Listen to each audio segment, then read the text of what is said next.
كشغانت مغبت يودات شميران أنا ريبيكا سايمون شينتي لخون الخرزان أرخن أمان أوديو إلي خادنا ميقرا كوميديان مكريكانا بشمت بال إيلايا بال فيلي قشيتت ألبو الجامو 88 بدونية تيلي قابت سان دييغو كاليفورنيا أيضا تتشتاشنوا ألبو الجامو إجي أربا جانو وكلبتو بجواجنا برخشنا ديترويت ميشيغان خارطة جوشيت ترى البخدسر مدرب الدار لهوليوود شاروي اللي بروديوس فادو برنامج جانو خدت بشت وقت من وين ستيت يونيفرسيتي graduate أفد واق يو إنجليش إنا خارطة بغزايلة بوش بايلا أزل الدومين دي يدخل مولي كوميديان أفيفا ومدرسة بشفاقولي بال جوشيت ترى البسري أربا بدار لمدرجيو ديترويت وعادي رابا بيش لديا ستاند اب كوميديان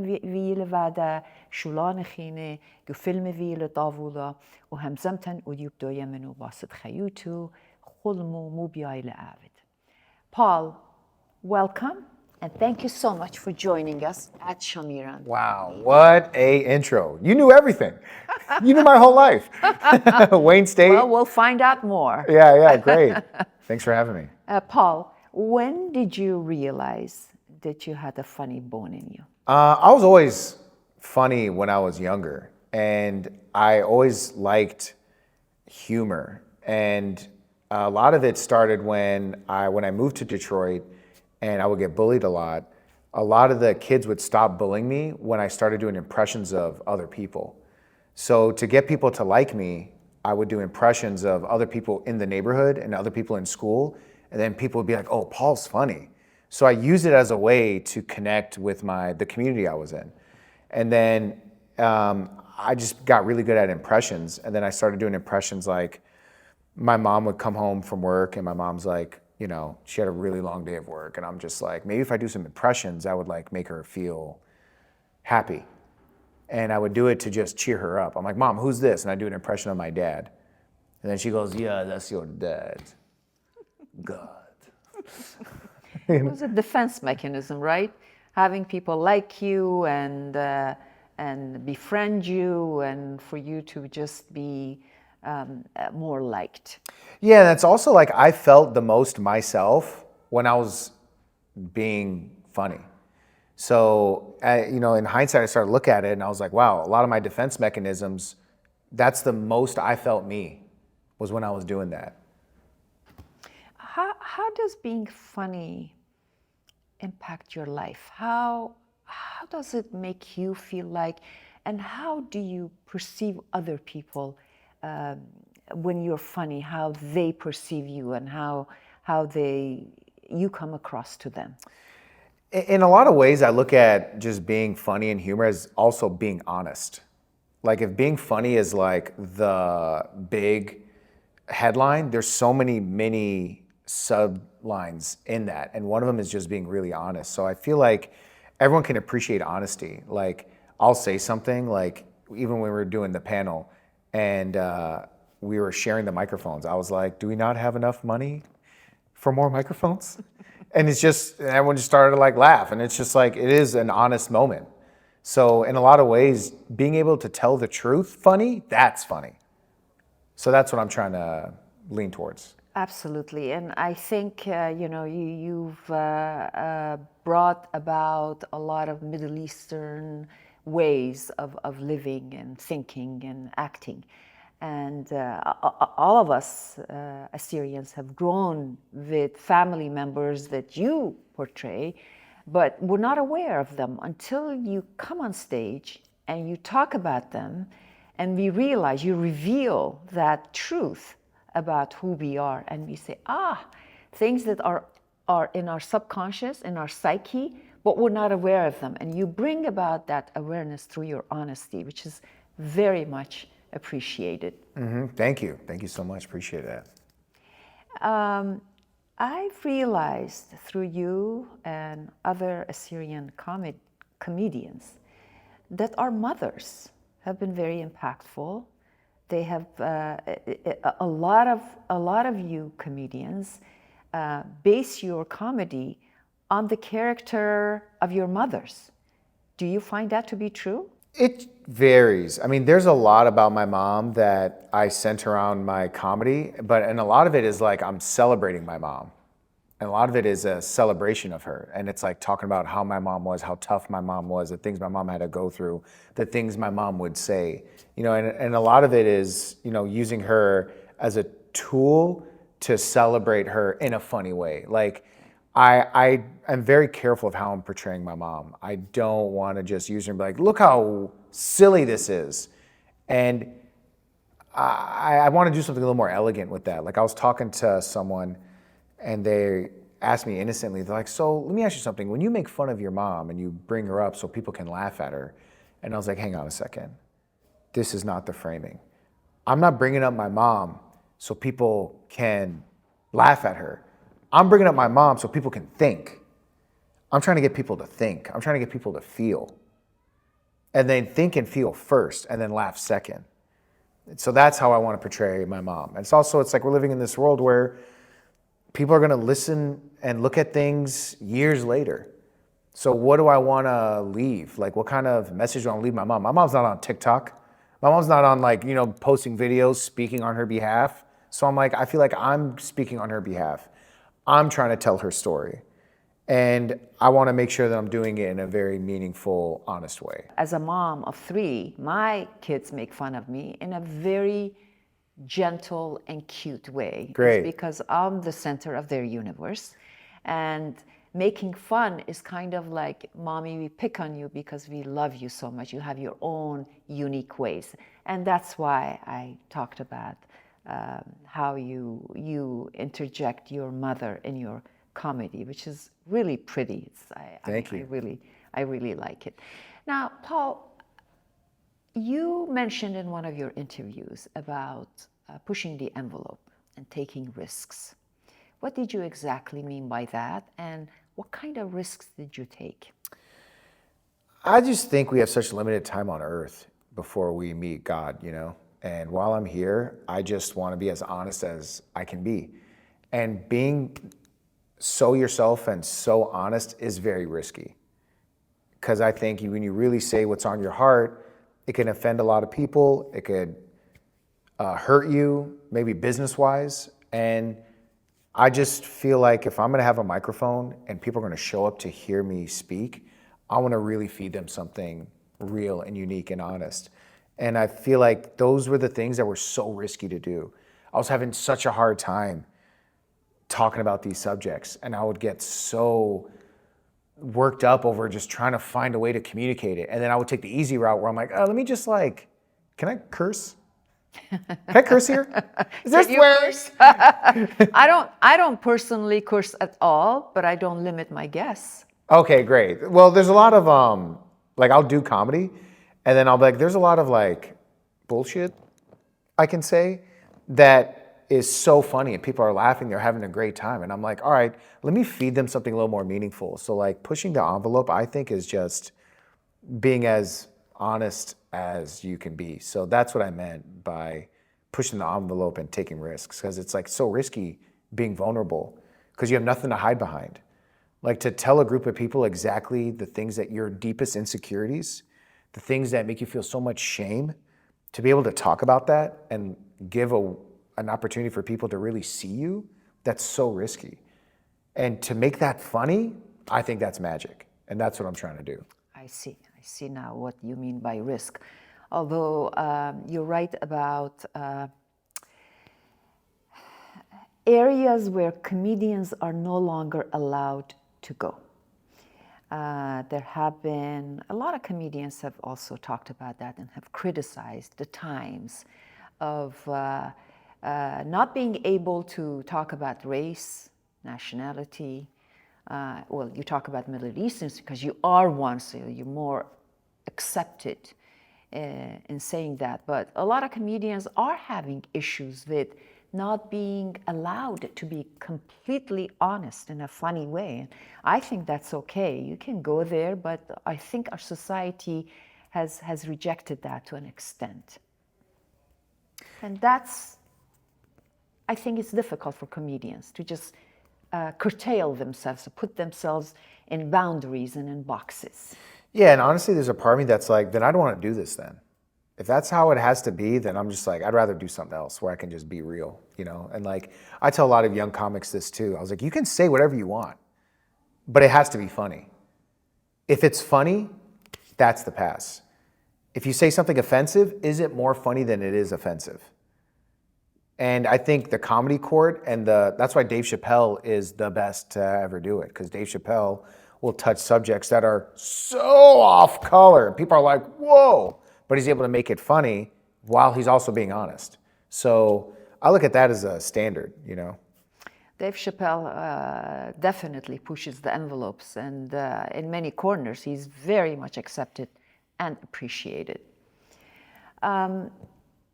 With the influx of immigration into the West, the US and the European countries, a lot of Middle Easterns now live in the West, and their culture is unfamiliar, for the most part, to Europeans and Westerners and Americans. But with the numbers increasing, there is a curiosity about who these bearded men, macho men, and oppressed women are like. What do they think? What? And I think Middle Eastern and Assyrian comedians are a great vessel in introducing our culture to the West. And you do a great job of it. Do you get a lot of inspiration from the Middle Eastern culture, and how are you perceived among people who make private comments to you about the culture? Culture is something very important to me, and I used to feel a lot of shame around it because I didn't know it enough. My mom didn't teach me Sudan. She didn't teach me Arabic. She was like, you're gonna learn English, you're gonna make money, and you're gonna be the best. You're in America now, and this is your culture. And yeah, my mom would like, you know, cook things. Like I learned obviously about pacha, doma, and like, you know, rice and maraca. And like a lot of it was like Iraqi inspired, you know? And like my mom herself, like her own Assyrian identity was like convoluted. Like my mom, even I talk about being Assyrian with my mom's like, we're Chaldean. And I'm like, yeah, Mom, but like, we're this other thing. And she's like, no, you see, there's these two brothers. You know what I mean? And then so it's like, even my mom like is having like her own struggles with like what is true. And so did I. So as a kid, I was just like, I don't know what I am anymore. So now that I'm, you know, getting older and I'm starting to like understand and invest my energy into knowing who I am, when I'm doing comedy, that's all I want to talk about. All I want to talk about is like, hey, look at this new thing I learned. So I'm approaching it with this enthusiasm, and you know, a lot of the shame started to dwindle and it turned to curiosity, and then it turned to pride. So that's why like I'm with my brother right now, like my younger brother, we were at Disneyland earlier, and I was with my other brother and we were talking about the Assyrian identity, and my brother's like, man, I'm just gonna tell people I'm Chaldean, bro. I'm just gonna tell people I'm Chaldean. I mean, I've been saying it for so long, I'm not gonna change it now. So it's like, even within my family, I'm like trying to talk and like mention it. So it's like wherever I go, I talk about this subject. And it's like, it's so in my heart that I just feel like, you know, God put it on my tongue, not by happenstance. Obviously, everything's God's plan. And I live my life with this in mind. So culture is just become something so important to me. And it was never that important then as it is now. Like even when I started comedy, like I used to start comedy, I used to be like, hey guys, I'm a Catholic Arab from Iraq. That's what I used to tell people. And I used to say Iraq. So people used to be like, bro, you say it white and you say it wrong. And I didn't know. I was just like, oh, this is just what my mom told me. And then my dad talks like this. And so people are just like, so when I look at it now, I'm like, man, I was so confused, but I'm so grateful. I'm so grateful for that confusion, because I was like, I had to go through that to get to where I am now. So I feel like an evolved human being. So my stand-up is reflective of that. You're a young man, much younger than I am, and I have news for you. I'm 36. You're a young man. Everything is relative. The person you're standing across from is much older than you, and I have news for you. You're going to keep evolving. Great. You're going to surprise yourself. in your comedy, in life, and relationships, in all aspects. And I am glad you're evolving, because that means you're growing, you're maturing. So where do you like to go from here? What is next for Paul? I definitely want to do another special. I shot my special that is on YouTube. It's actually going to be re-released on YouTube again with 800-Pound Gorilla in next month. So it's going to be released. If you haven't seen it, watch it, Detroit Player. It's out on YouTube for free. And I want to do another special for sure. I have some show ideas I'm developing. So I think I just want to keep creating. So what's next for me? Some projects in the pipeline, definitely. Continuing to tour. I'm on tour right now. I got more cities booked: Vancouver, Edmonton, Arizona. Also like the shows I did in Arizona, so many Assyrians coming out and supporting, which is something I never felt. Like I'd always do shows, and honestly, it was mostly like Nakhraya that are there, and which is fine, and I'm happy to perform. I'm friends with obviously a lot of white people, black people, Arabs, and I consider them my community. Also in Detroit, like I'm with these people, and I'm like, bro, I don't see color, I don't see race, I don't see language, I see people. And now when I'm doing these shows and I'm seeing my own people, it just feels different. So definitely going to continue to tour and write and create stuff. You write your own material. Yeah. No help. No. Nobody on the side whispering in your ear, do this, write this, write that, add it to this. No, but sometimes like comedy culture, like I'll like have a joke and then I'm with someone, they're like, oh, it's interesting you say this joke. Have you thought about this angle? And I'm like, oh, that's interesting. Let me think about that. So inspiration comes when you're just around comedians and just around creatives. Like even there's someone that I was hanging out with that's a director. And he's like, I saw your special, you said this thing, and I thought you were saying this. And it was like a totally new idea. And I'm like, wow, that's actually so interesting. So inspiration comes, but when it comes to like my own words, like I don't want to say anyone else's words except my own. No ghostwriters for you. No. Not yet. Not yet. I might hire some. You mentioned something about your new show that you're working on with an 800-pound gorilla. Yes. What do you exactly mean by that? So 800-Pound Gorilla is a production company, and they do a lot of comedy specials. They just did Adam Ray's comedy special. They did Blair Saki's comedy special. They do a lot of big comics. I just named them too because they're dear friends of mine, and they're ones that they just did recently. So they did Matt Rife's comedy special, which I produced. They re-released his special on 800-Pound Gorilla. So they're a very well-recognized comedy brand, and I'm working with them for the first time, and well, for the second time really, and they're going to be putting it on their YouTube channel. Oh, see, I must admit I am very much challenged as far as cultural things. 800-pound gorilla. I took it literally. You were gonna be with an 800-pound gorilla and have a funny. Yeah, 800-Pound Gorilla. There's some outside. I'm glad They're the I ones like, clarified that in my how mind. are you? Yeah, they're over there somewhere. Paul, I'm sure you're not always comedic. You're not always laughing or making other people laugh. What do you like when no one is around, or people very close to you are around? What kind of a person are you inside? I think I'm the same person. Like it's just whenever I hear, when I look at life, like even if it's so tragic, I'll like look at it and I'll just find something, whether it's beautiful or funny about it, no matter how tragic it could be. And when I'm alone, I do a lot of self-reflecting. I've been doing a lot of that lately too. It's like I've been touring a lot. My fiance is doing her oral surgery intern year. She's under a lot of pressure. She's working a lot. She's the oldest in her family. I just moved back to Detroit. I've been away from my family for so long, so it's like we're sort of like getting reacclimated with each other because I've changed a lot since I've came back. My outlook is different. So a lot of these things I've been thinking about. So honestly, when I'm like alone, I process a lot of these things, and I talk to God a lot, and I pray a lot. And a lot of what I say is, thank you, God. thank you, God, for everything. So I've been doing a lot of self-reflecting, but also like so much gratitude. Like I'm so lucky.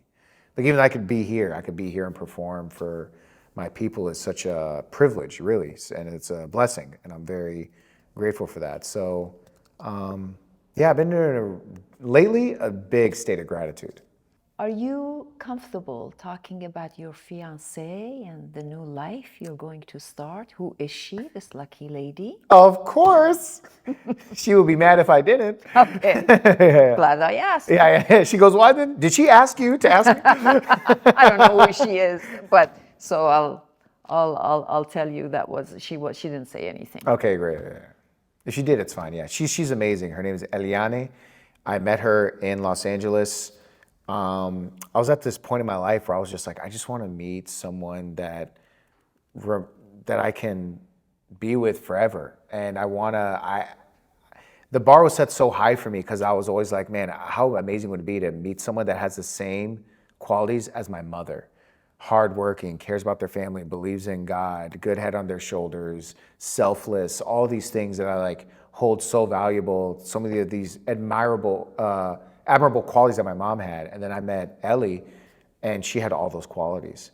And we were from different parts of the world, like I'm American, parents are from Iraq, we're Assyrian, she's Venezuelan. From Venezuela, had to leave Venezuela because of the socialist dictatorship. Her struggle was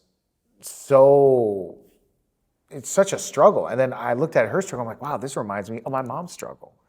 And then when we met, we just bonded immediately. And it's like, we start to like think the same. Like I would say something that she's thinking, and like, we just feel each other so much. So I'm just like, God really put us together. So I'm like so grateful for her. I've never been in love before. This is my first time ever being in love. And this is my first time ever. 36, never been in love. And this was the first time I ever told someone I loved them and meant it. Oh, have you said it before and didn't mean it? Sometimes I was on some bullshit. Ex-ladies, now you know.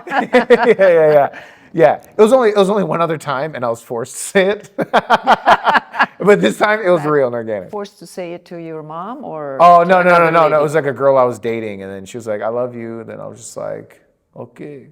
She goes, "Say it back," and then I was just like, "Look, She goes, I'm like, "Yeah, I love you." Coming in terms now. Yeah, and then we broke up a week later. Oh, okay. Yeah. I loved that we're not dating. How did you meet your fiance? Instagram. Okay. Yeah, she liked 5 of my videos. She messaged you, or she liked your videos? Yeah, she liked my videos, and then I was just scrolling one day, and I was like, and I just saw like 5 people, like 5 likes in a row, and I'm like, who is this person? So I saw her profile, and she's very vulnerable in her profile. Like, she has a video of her mom when her mom was recovering from cancer, and she was taking care of her mom. She has videos of photos of herself in Venezuela. She has photos of herself seeing her mom after over a year of not seeing her mom. She has this, and they're hugging each other, and so she like shows her heart on her page, and like I feel like I knew exactly who she was. I was like, wow, this person reminds me of me, like how much I love my mom, and that's so great. And she's also beautiful. She's smart. I was like, wow, she's a gorgeous woman. She's working as a dentist. She got her dental degree, then had to redo dental school. And also one of her videos was her getting accepted to UCLA dental school. And then I saw that, and I just saw so much of her. So her profile was unique to me because I was like, I feel like I really know this person from what they're deciding to post, and I was like, let me say what's up, Wow. Yeah. So was it the first time you ever connected with a girl on Instagram? No. You've done that before. Yeah. You can profile. You're a good profiler. Hi, profiling. I'm a profiler. Okay. Well, congratulations. And do you know when the big day is? Have you set one? We did set one. It's going to be in May. It's going to be in Detroit. And we're very excited. We're planning it right now. So we're just working on all that. So are you having a show there too at the same time for your guests? I'm gonna say some things. Or you're gonna leave that to to your best man? Well, my brother's my best man. He's a neurosurgeon, so I don't know how much of a show it's going to be, but I'm definitely thinking about things I want to say, and you know, being myself and making it meaningful and keeping it lighthearted, and I'm really excited. Now that you're making it, I mean, you've created a name. All right, Something. okay. Okay, yeah, let's admit it. What do you say to the naysayers who said, "Come on, Paul, finish those classes at Wayne State. You were gonna become a lawyer. You were thinking about going to law school." I'm sure in the Assyrian community and people around you, there were some people who said, "Comedian, come on." What do you say to the naysayers who didn't think you'd make it this far? Well, by naysayers, you mean my parents. And they're the only You said ones. it, I They're didn't. the only ones saying that now. My mom is still like, Wayne State is so close. Finish your degree. I just walked a path that I feel God wants me to walk on. And it's like some people's path is that. Mine is this. So it's like, I feel like I'm just following my calling. And how does your religion guide you in life? What kind of an impact does it have on you? A lot, and I feel like, and I talk about this a lot in my stand-up, like growing up in Detroit, I was around so many, Chaldean Catholics, Christians, Jewish, Muslims, and a lot of ways I was like, wow, we all pray to God. All of us, we all pray to God, we all believe in God, but then there's these other rules and other lifestyle choices that everyone does, and they're like, this is how I live my life in service of God. So I always felt like connected to everybody on just a God level. And I was always connected with everyone on a God level. And I'm like, man, that's so true. I believe in this. And then they're like, and then we practice things this way. And I'm like, okay, well, I don't practice things that way, but it's like whatever you need to do to get to there, amazing. So I feel like with my stand-up, I'm trying to connect to people on this upper level of just being like, believe in God. Whatever vehicle you need to get you to there, you should take that vehicle and you should live that vehicle. So my life has just been so much better and just so much more fulfilled. And it's like a feeling I get, like something would happen and people would be like, oh, that's a coincidence. But me, I would get goosebumps all over my body. I'm like, bro, this is God. Even like the way that people say it in Arabic, they say Allah and then Allah, Dios. Like, I don't know how they say it in Hebrew, but it's just like, these words that we all use. And it's like, I feel like there's division because of sounds.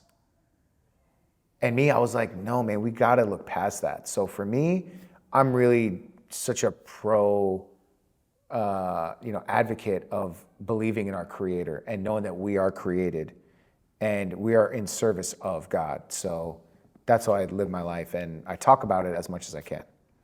I think religious beliefs are very good for our world. First of all, it probably gives you comfort because you're in the hand of a higher authority who loves you, even though some not good things happen to religious people, but still you still can take that and find comfort in it. So I think being religious is a good thing, and having religion in our societies is a force for good. Unfortunately, there are less religious people in the world now than before. For some reason, we are more reliant on self than on someone else, on a higher authority. But that's good that you're religious. Catholic? Are you Catholic? Yeah, Chaldean Catholic.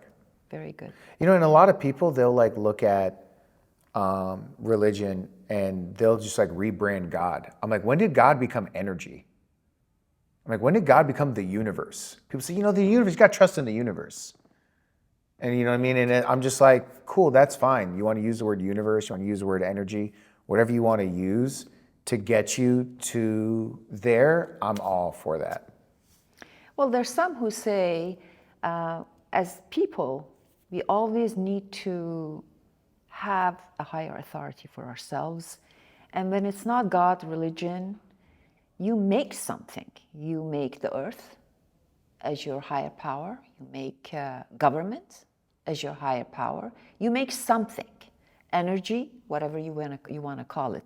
But you make something that is higher than you because you need that as a human being. That's, some people say that. So, energy is probably part of that yearning for somebody more than yourself at the time of need or at any time.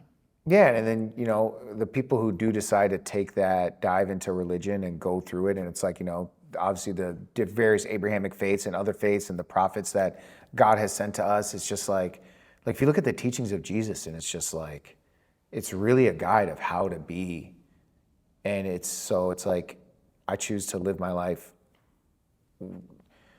with following these teachings, and it's like, there's some people that are like so turned off by that because, they attach other things to like religion. And what I tell people, I say, it's not that Catholicism is bad. It's not that Christianity is bad. It's Christians. These people that are Christians, they did bad things. These people, Islam is not bad. The Muslims that did these things, they're bad. Same thing with Judaism. Judaism is not bad. It's the people that are bad. So people that have different faiths, they make it very complicated for some people to either stay in the religion or want to be in that religion.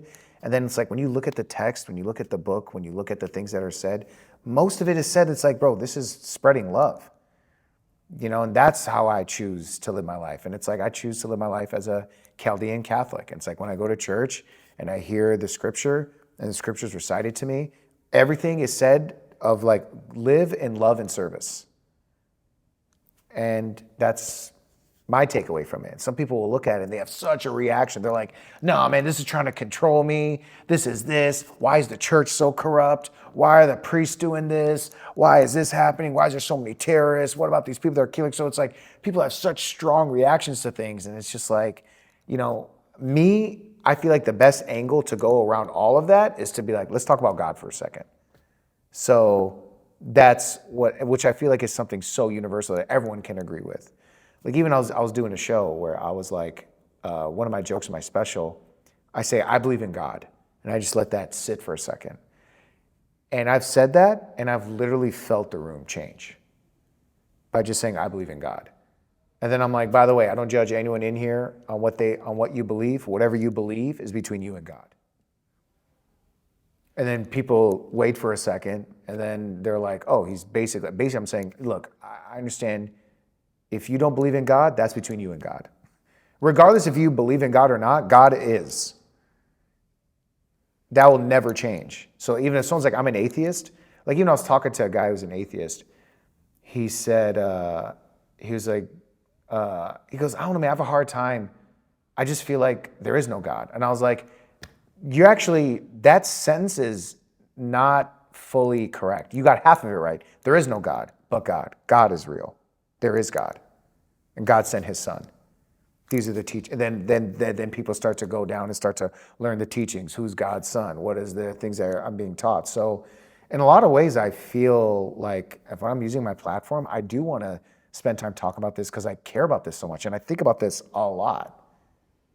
And that's another honest thing that you are presenting, because I read the paper, and those who profess that they're Christians or they believe in God, they're in the news story. It's like, so and so said they believe in God. Why should that be a news story?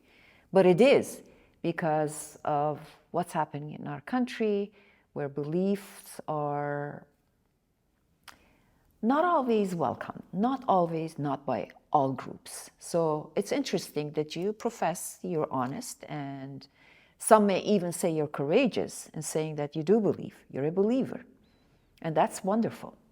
That is good because some people hide it. They don't want to offend people. They don't want to, they want to stay away from it. So that's part of your honesty, and that's very much appreciated. Yeah, if I lose money, if I lose out on opportunities because I'm saying what I believe, then I really don't care. I'm like also at the point in my career where I'm just like, I'll just go do a show I can go do a show, sell some tickets, and if I have to live that way and never get into Hollywood ever because of what I believe in, it's like, whatever, I don't care. Like, no one's gonna get me to believe what they want me to believe. You know, and a lot of Hollywood, you know, a lot of it is agenda driven. And a lot of it is like, you know, it's so much easier just to worship yourself. There is no one above you. Worship yourself. Live for yourself, you know? And I'm like, no, I can't do that. That's wonderful. I have watched some of your performances. Oh. Yes, it's true. And what I've noticed is that, I don't know if I'm right or not, correct me if I'm wrong, you have more long pauses than other comedians. You allow for applause, you allow for people to just take you in. And usually I say, that's a long pause, you're losing it. But with you, it works. What are those long pauses, some things that you're thinking about what to say next, or you're allowing the audience to put their laughs in, finish with their laughs before you pick up the next line? What are those long pauses? Because they work for you. Miraculously, they work for you. I'm glad you said that. I took it that long pause. And I liked it. Again. Yeah, it's just, it's a device. Timing is a device. You know, and like you can say something, let that land and let it really seep into somebody. We're living in a world where everyone wants to talk. Not enough people want to listen. So if I have the opportunity to say something, I think there's certain moments, especially during my special, I wanted to just let things just like sit. I wanted it to sit. And sometimes I'm thinking, sometimes I'm like, man, I ain't got nothing to say. Sometimes I'm like, man, I got shit. And then I'll see somebody, I'm like, hey man, what do you do? Yeah, so it's just for various reasons, but I just learned to really understand my own dialect of performance. And inserting pauses at specific spots I'm still figuring it out, but it's starting to like work. I'm glad you said that. So It is working. I noticed it. Great. Did you see the special, or you saw just some clips? I saw the special. You saw the special? I saw the special. You saw the whole thing? Not the whole thing. Oh yeah. But I will go back and finish it. Okay, but I cool. saw most of it. Great. It was wonderful. And the Middle Eastern thing is very new because it's been the Jews and the Polish and the blacks and everybody else. No Assyrians. Middle Easterns, specifically Assyrians, is fairly new. And we Assyrians just love it. Take it in. We love it. Mm-hmm. Thanks. I Keep appreciate it up. that. Are you going to go full Middle Eastern Assyrian in the future, or you're going to branch off? What do you mean? Like in terms of you're topics? You're going to your humor, your comedy, your situations. Are you going to go American, non-cultural, or you think at this time you want to stick with Assyrian? Right now, I mean, my next special is a lot of it is about immigration and being Assyrian and growing up in Detroit.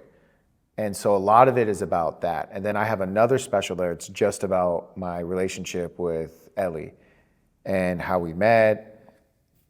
So I got a whole thing just about her and I, and then I have a whole nother special about Hollywood.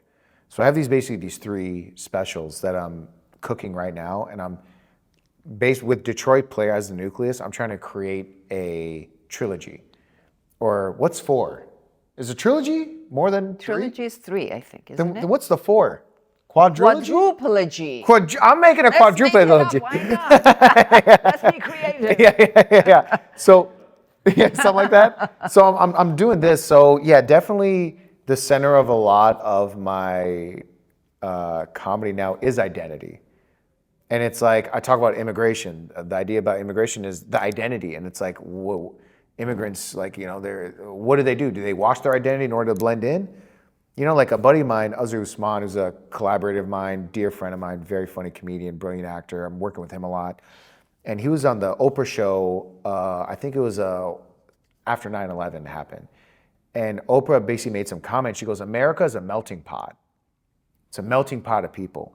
And then he was able to ask Oprah a question. And then he goes, and he made a comment. He goes, actually, Oprah, that's what America is trying to make it a melting pot, but really it's a salad bowl. Where it's like instead of taking all the ingredients and diluting them, making it one thing, they're unique. The tomatoes are unique. The lettuce is unique. The croutons are unique. This is the way that it should be. All living together amongst one, not trying to mash up everything to where it dilutes its taste and its uniqueness. So culture for me is like a salad. It's a salad. I'm trying to make salad. I'm trying to make salad. So with my comedy, it's like, being Assyrian is like the lettuce. It's the lettuce. And it's crazy because it's something that I'm just starting to like discover now. Like when I was in high school, I didn't even know what Assyrian was in high school. My parents didn't teach it. I didn't know what the Lamassu was until like much later in life. Even now, I go to Chaldeans and I'm like, do you know what this is? They're like, I don't even know what that is. And they're like 40 years old. So it's like, I feel like my identity is something that's so on top of my mind. It's something that's going to be in all my work. Yeah. We no longer use food processor. We use it in your comedy show. Yeah. We just use salad bowls. Salad bowls, yeah. Right. If you're a vegan. That's right. Who really makes you laugh? Because as comedian, do you laugh at other people's jokes? Yeah, I do, for sure. Who really makes you really laugh? Give you a belly laugh? Man, so many people. I mean, off the top of my head, comedians, man, Matt Rife is one of my closest friends, man. This guy, we just crack each other up. And the thing is, my friends are like, they're in such separate like groups. Like it's like a wide range of people. Like someone like Matt makes me laugh so hard. And then Rami Youssef makes me laugh so hard. And like Rami's sister, her name's Reem. She's a very, very close friend of mine. When I'm with her, I just laugh so hard. And like we have a crew of people, like me, Reem, Dave Merhej, another comedian. Like we just crack each other up. My fiance is so funny. She's hilarious. And like we'll just crack each other up and just die laughing. And like the way she laughs now, she laughs like a comedian. Like I'll say something to my fiance and she'll be like, ah! And she laughs like that. And I'm like, babe, you're a doctor. She's so funny, and it's like, we have a lot of inside jokes too, so it's like we're just constantly laughing. Me and my fiance are constantly cracking each other up, and it's like, it's our love language. Like she'll come home, she just did like a 12-hour residency during her, or even when she was at UCLA Dental School, doing, 8 hours of school and then 4 hours of studying, then coming home tired, and then we would just crack each other up. Make each other laugh so hard. Well, Paul, I hope that you'll always be happy and laughing along the yellow brick road with your to-be wife and the little ones who are going to come along. Thank you for making us all laugh, because laughter just makes life a lot easier to handle. It's light, it's beautiful, and not everybody can do that. It's an art and talent that you've been endowed to by the Creator. Thank you. We all appreciate that. Yeah, this was great. Thanks. Let's do it again. Thank you so much. Absolutely. It's a promise. It's a promise. I'm down. It's on you. You're busy. She has stuff to do. She's like, oh, you're the famous one. I have all the time in the world. You're the famous one, and hopefully your fame is going to grow even more and more. And so you'll be the one who's going to say, don't have time for you. No, I always have time for you. We are a team. Take care. Of course.